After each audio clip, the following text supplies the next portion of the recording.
hijrah ada dua model, yaitu hijrah dari negeri kafir, negeri musyrik,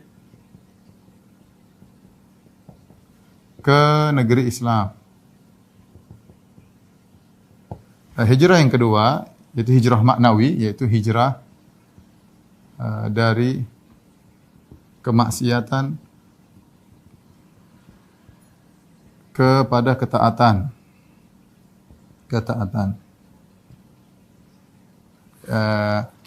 Adapun dalil-dalil tadi disebutkan oleh Syekh Abdul Wahab, ya.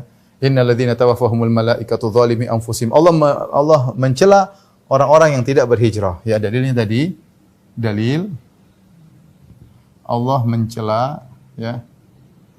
Mencela orang-orang yang tidak berhijrah padahal mereka mampu. Padahal mereka mampu. Mereka mampu. Mampu, dan bumi Allah luas. Kemudian Allah sebutkan bahwasanya mereka tempatnya di neraka. Mereka dimasukkan ke neraka.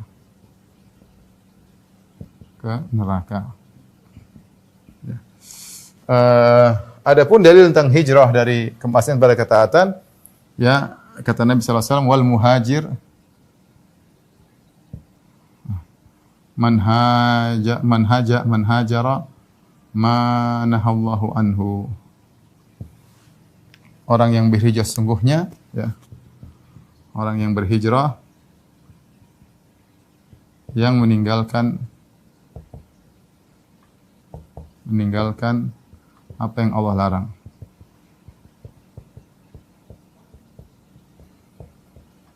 Inilah dua hijrah. Kalau kita bisa katakanlah hijrah tempat. Kalau ini adalah hijrah maknawi, ya. Hijrah maknawi, makna. Hijrah dari negeri musyrik dari negeri musyrik ke negeri Islam. Negeri musyrik itu apa? Negeri yang tidak ada syiar-syiar Islam secara menyeluruh. Benar di sebagian negara musyrik bahwasanya sebagian tempat ada mungkin kaum muslimin ngumpul, mereka ada masjid, mereka bisa sholat, tetapi tidak secara menyeluruh, ya, maka tetap saja dikatakan negeri musyrik. Adapun negeri Islam, yaitu yang syiar Islam, ya, syiar Islam itu maksudnya apa? Azan, ya, masjid, kemudian sholat Jumatan, sholat Id, ya, sholat Id dan lain-lain, ya, ada secara menyeluruh, di seluruh negeri,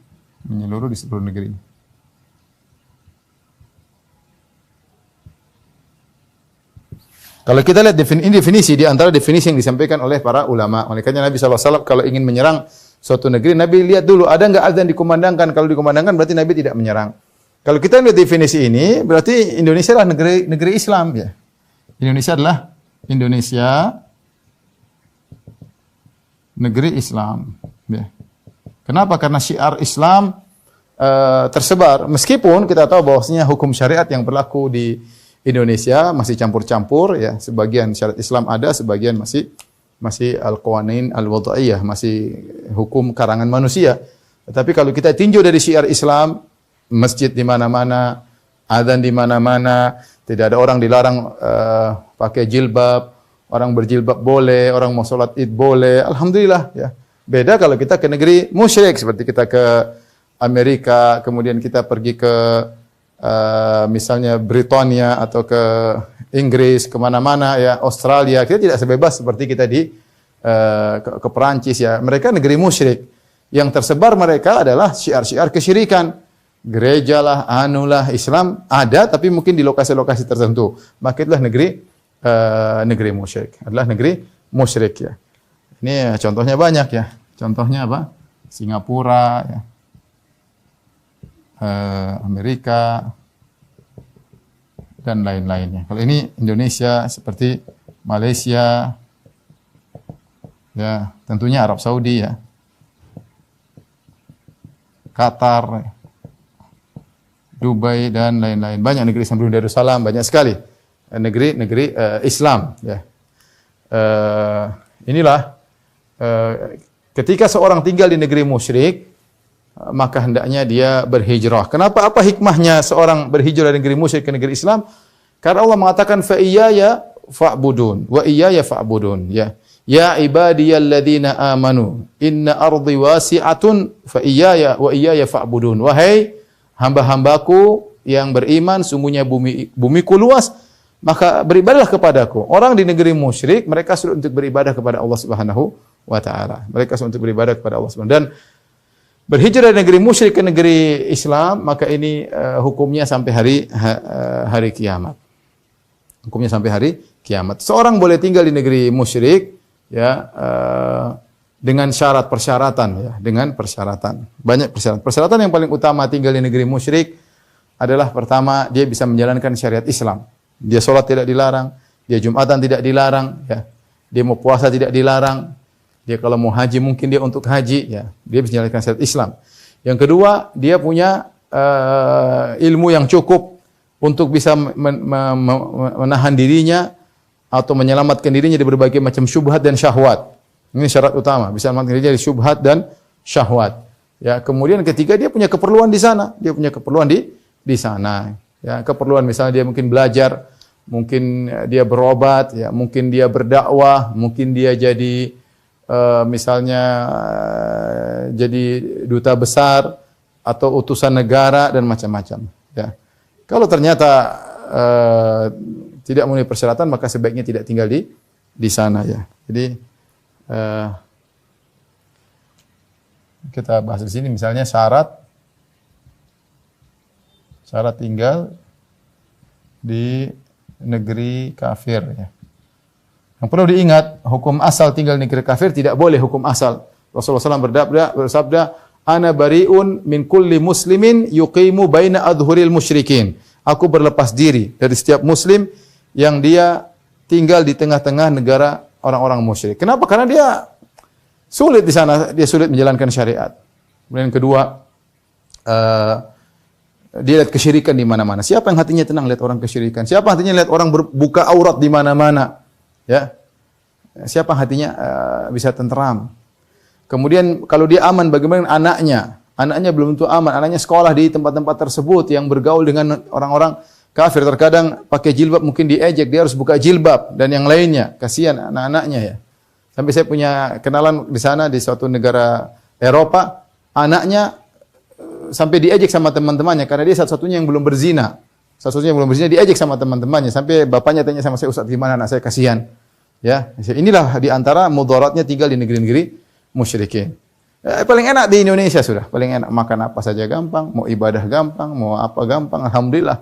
Ya, tinggal kita banyak bersyukur kepada Allah Subhanahu wa taala. Oleh karenanya, tinggal di negara musyrikin ada syarat-syaratnya. Yang pertama, bisa menjalankan syariat.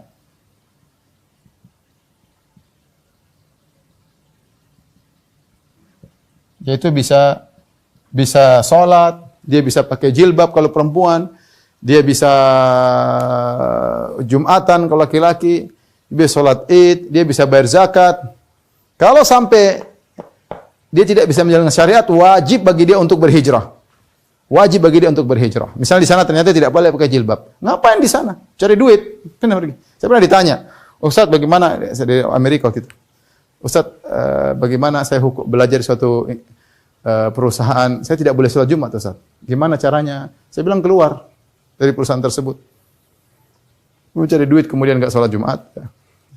Jadi pertama bisa menjalankan syariat. Kalau tidak bisa, maka tidak boleh tinggal di sana. Hukumnya haram.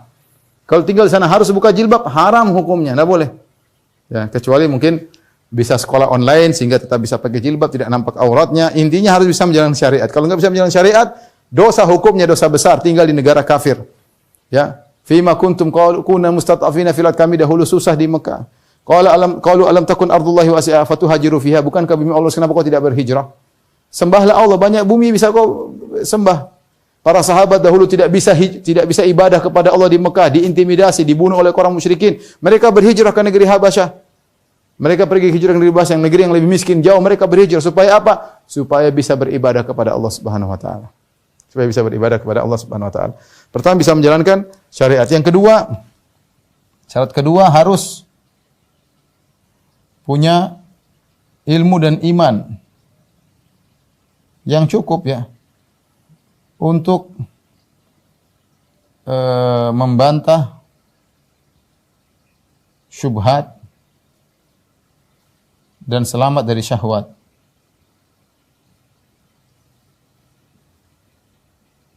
Ya, karena kita tinggal di negara kafir, semuanya terbuka. Saya pernah pergi ke negara Eropa, benar-benar seperti kita lihat di berita atau apa, benar-benar laki-laki dan perempuan ciuman depan mata saya. Benar-benar saya lihat, oh benar negara kafir seperti ini. Gimana kita perempuan buka-bukaan ya. Alhamdulillah saya pergi di musim dingin sehingga mereka banyak pakai tutupan. Bagaimana kalau seorang pergi di musim semi, pergi musim panas ya, tinggal di sana ya. Saya pernah jalan sama keluarga, kata dia, Firanda ini pantai ini biasanya banyak ikan asin di sini. Ikan asin maksudnya orang-orang berbikini, berjemuran di situ. Alhamdulillah Ustaz datang musim dingin, jadi nggak ada ikan asin di pantai. Ya. Jadi mau saya mengerikan kalau orang tidak punya kuat iman dan tidak punya ilmu, dia bisa jadi liberal. Banyak orang-orang pergi ke sana jadi liberal, banyak sekali. Sampai sana, kemudian liberal punya pemikiran, oh semua agama ternyata benar. Oh mereka juga baik-baik kok. Akhirnya semua agama benar. Ya liberal, nggak punya kekuatan iman yang benar. Ya, akhirnya mulailah berubah. Tadinya jilbab wajib nggak jadi wajib. Seperti itu akhirnya. Tadinya nggak Natalan malah ikut ngeramaikan Natalan. Macam-macam pemikiran mulai satu-satu diprotoli. Akhirnya semua agama juga masuk surga. Jangan Islam aja. Saya juga punya teman-teman baik-baik dari sekarang. Itu kalau dia nggak punya, dia tadinya bukan berdakwah, dia malah didakwahi. Dan itu terjadi. Jadi tinggal di negara kafir punya syarat-syarat. Yang ketiga, dia ada keperluan syaratnya. Ada kemaslahatan. Ini 3 syarat. 1, 2, 3. Kemaslahatannya ya macam-macam. Ya mungkin dia untuk berobat, oke. Dia untuk berdakwah, oke. Ya, Nabi mengirim para sahabat ke negeri kafir untuk berdakwah. Dia untuk misalnya belajar ilmu tertentu, ya.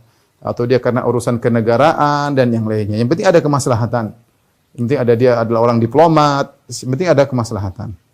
Ya kalau dicari nafkah darurat misalnya, itu saya nggak tahu ya. Tapi intinya dia harus bisa menjaga diri, ada kemaslahatan. Karena saya katakan, saya ketemu dengan sebagian kawan-kawan, orang tuanya oke, bisa jalankan agama, anak-anaknya kacau di sana ya. Yang tidak puasa biasa, tidak pakai jilbab, yang jangan tanya deh. Kasihan ya, bagaimana tanggung jawab dia sebagai orang tua di akhirat kelak. Jangan sampai kita hanya memikirkan dunia untuk mencari nafkah di negeri kafir, akhirnya anak-anak kita jadi korban. Nah, kalau kita benar-benar tinggal sana, harus punya sumbangsi dalam dakwah, anak-anak harus dijaga. Karena kita hidup di suatu tempat yang sangat tidak kondusif untuk menjaga keimanan anak-anak ya. Adapun kalau dia tidak bisa menjalankan syariat, maka wajib dia untuk berhijrah. Kalau tidak berhijrah, maka dia meninggal dalam kondisi dosa besar karena meninggalkan ibadah kepada Allah Subhanahu wa taala. Baik.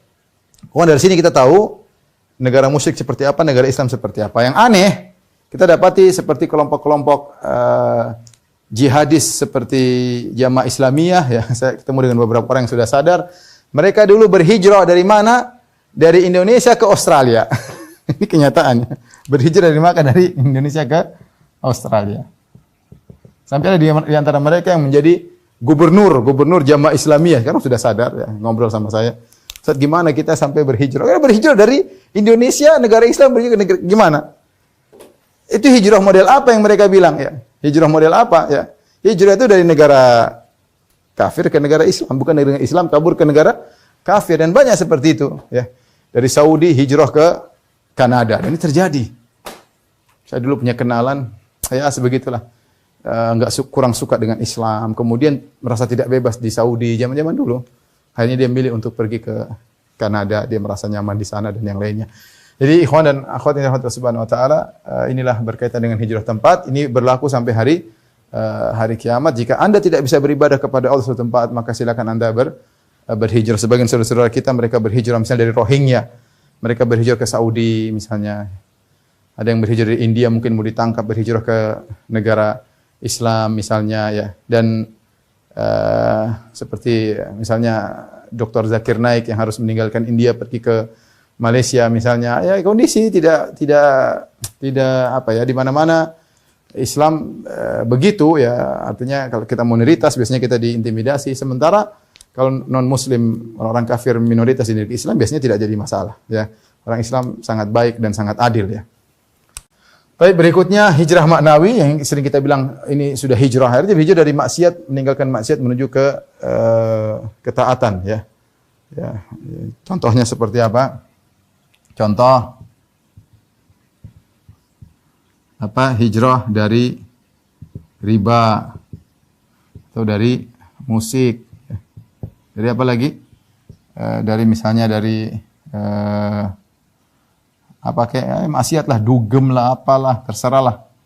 Ya, banyak hijrah. Ini namanya hijrah juga ya.